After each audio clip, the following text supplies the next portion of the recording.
Welcome back to Aunt Anna's Kitchen. Thank you guys for visiting my page this weekend and looking at the caprese pasta. Oh my gosh, that was like 12 pounds of caprese pasta in the picture that I posted. We were celebrating my friend Danny's 30 years of surviving and giving to the world. He is my angel and my doctor. But today we're doing something different. On Sunday, yesterday, I went to the farmer's market and he had some beautiful Roma tomatoes. And this tomato, or any very ripe, delicious tomato, make excellent fresh summer roasted tomato soup. So that's what we're doing. This morning, even before I left the house this morning, I put in the oven several tins of tomatoes, which I quartered. It doesn't really matter how you cut them up. I put a few herbs in there, I'll tell you about that, and some pesto, some olive oil, and salted them, put them on a nice high heat so they get some caramelization, because that's where flavor comes from, right? You need some of that color to get flavor. So, this is what I did. I cut them like so. I put a good douse of olive oil, and I put some pesto. Now, I wanted to show you the different pestos. This pesto is this year's. Nice, vibrant green. Has not been in the freezer. This pesto is last year's. Once you've frozen it, it will darken in color. Not much difference in taste though. It still tastes delicious, but if you're going to do a caprese pasta like the picture that is on Anna's page, try to use the fresh one. But if you're going to roast with it, no problem using the one that was frozen. Just put a good dollop in, and I forgot to cut the tomato. This tomato has a little white, that's not a problem either. Could be a little riper, but no big deal. Put it in and get everything covered. See, I'm wearing the glove again, because you know it makes me crazy to get this under my nails. Not absolutely crazy, but a little. I throw in a little clove of garlic and a small piece of parsley, a little piece of basil, and a tiny piece of onion. Nothing that would burn as it goes in, because I'm putting it in a 450-degree oven. So, I'm taking that off and throwing it away, and we're going to pop this in the oven as we get going to make the soup. So this is going in the oven, and if you put it on the top shelf, you know the top will burn before the tomato is cooked. Something I forgot, season it. Give it a little salt so all the juices come out of the tomatoes. Tomatoes love salt, brings out the water in them. And give it a little pepper. I'll save the pica, the hot stuff, for later. Oh, what did I do? I did just what I told you not to do. Close it, let it go. You'll smell it when you need it. You will smell it for sure. So now, we're going to put aside some of this stuff that we don't need. What we don't need is, we need the herbs. We're done with pesto. We're going over to the stove. And we're going to turn on our burner, because this is where the soup making comes in.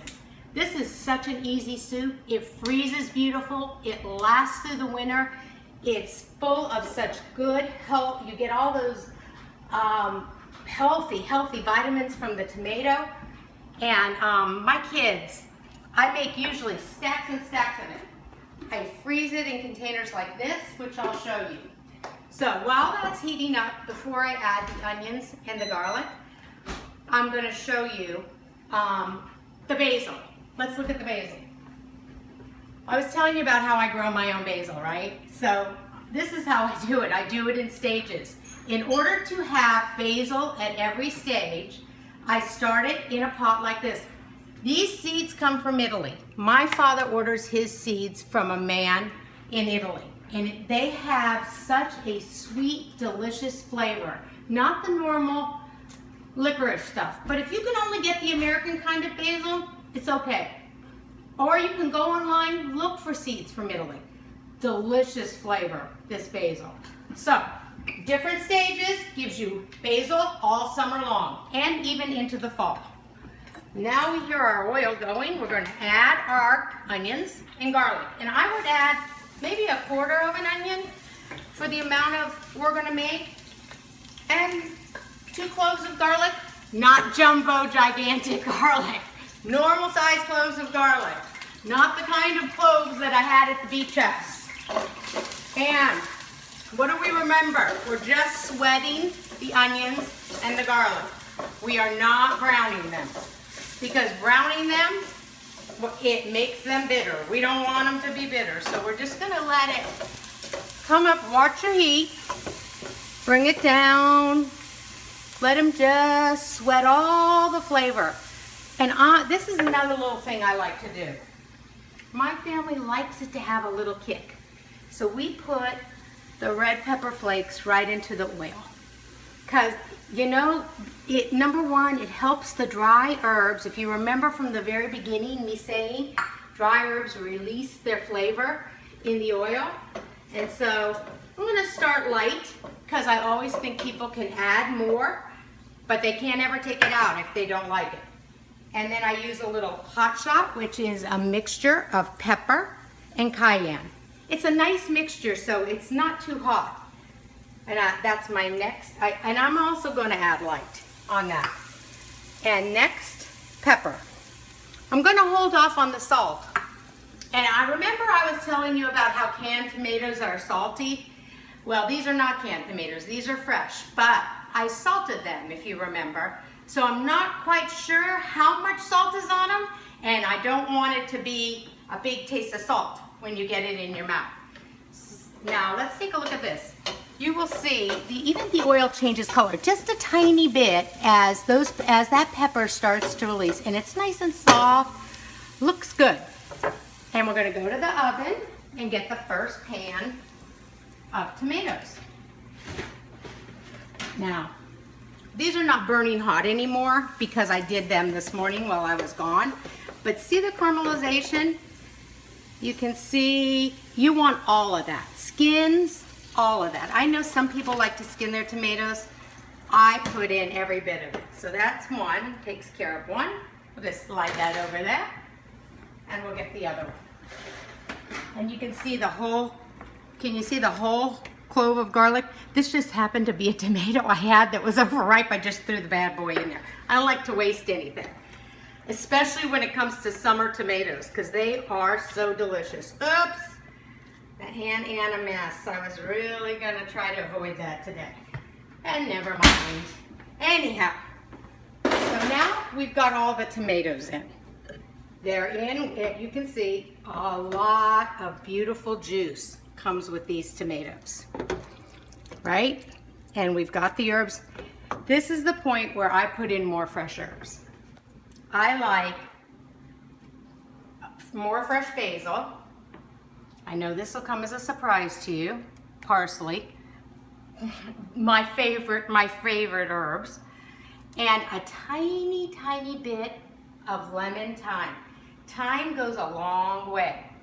A long, long way. And if you like oregano, please feel free to put it in. But if you're going to use fresh oregano, use a very light hand, because fresh oregano is so much stronger than the oregano we're all used to that's dried. I also use a little bit of rosemary. It's one of my favorite. I love making shrimp on rosemary sticks on the grill in the summer. So that's coming. You can be looking forward to that. So this goes in and I just mix it up. I want to get the heat up and I want to bring it all up to a boil. And do you see what's hanging around back here? The immersion blender. This is the only one I actually have ever owned besides the one we bought. I showed you down at the beach house. I would like a little bit more powerful one, but for right now, this works for me.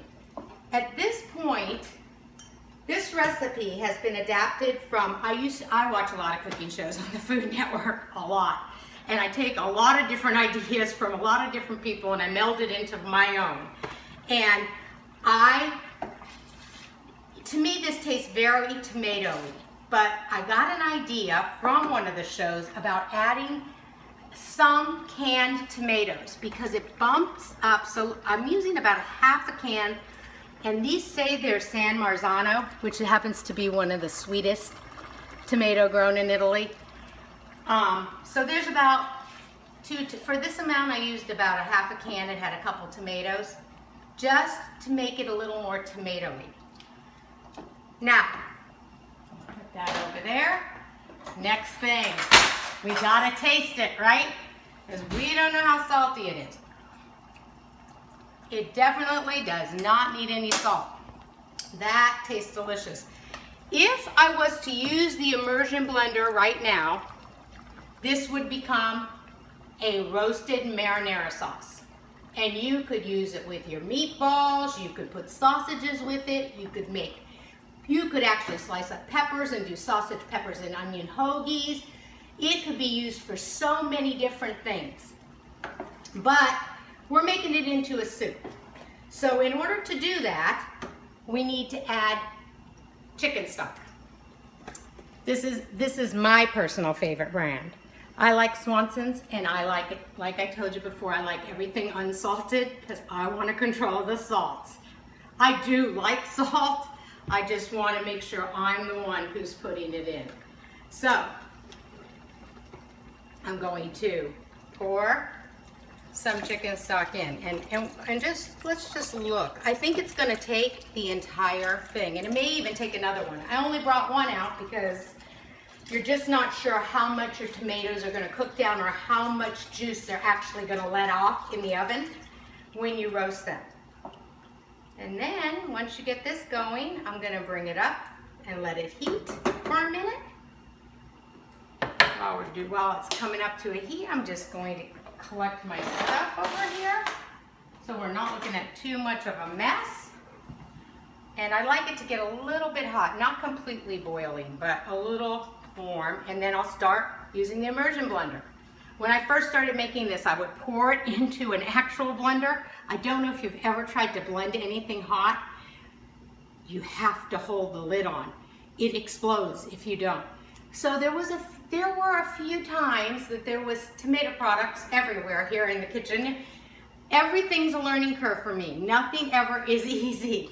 So once I thought, maybe I could just do this, and this has worked out great. It is not a super smooth soup. It's a little bit chunky. It has some texture.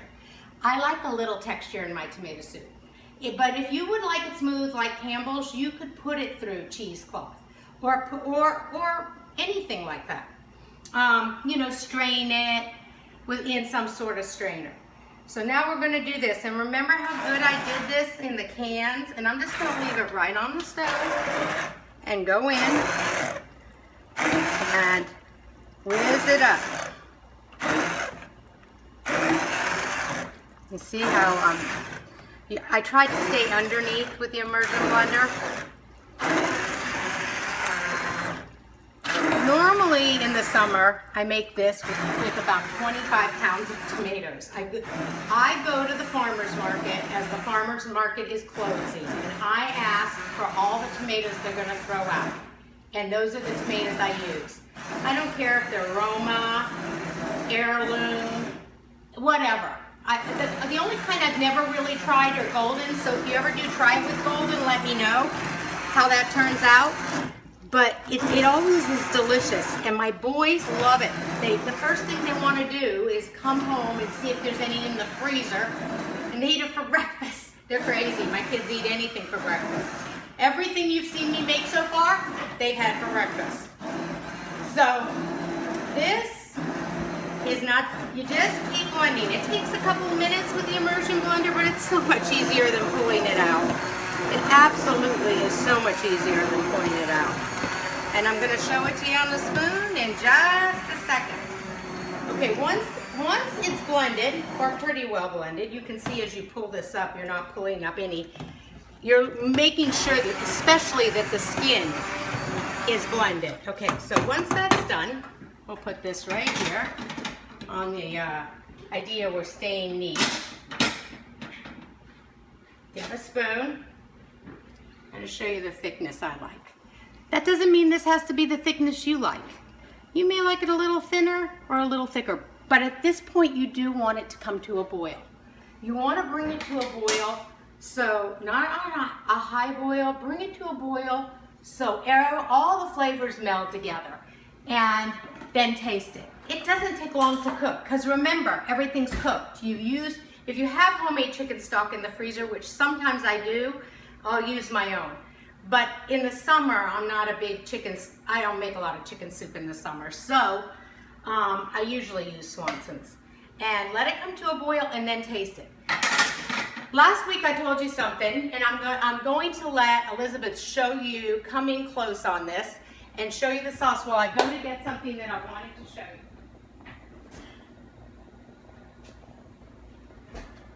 I know you guys all remember my birthday, and we fried flowers on my birthday. And I told you, if you can't get them, to go to the farmer's market. Well, if you're in Stafford, Virginia, you go to the Stafford, Virginia farmer's market on Sundays, right? And you go to the guy on the end back in the far right. And if you tell him that Anna sent you, he will have these in a cooler. He doesn't pick them open, unfortunately, but he does pick them. So if you want to fry flowers, you can get them. Now, the good thing is, you can even stuff these. I didn't teach you stuffing, but I wanted you to know that these are available at the farmer's market, and they come in nice. They're not clean. You still need to wash them like I showed you the last time I showed you. Pull this part off, open it up. You will still, if you do stuff them, you will still have to take out the, I'm not sure what that is called.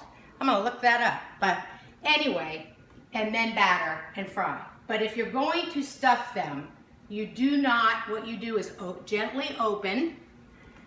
You pull this out with your fingers.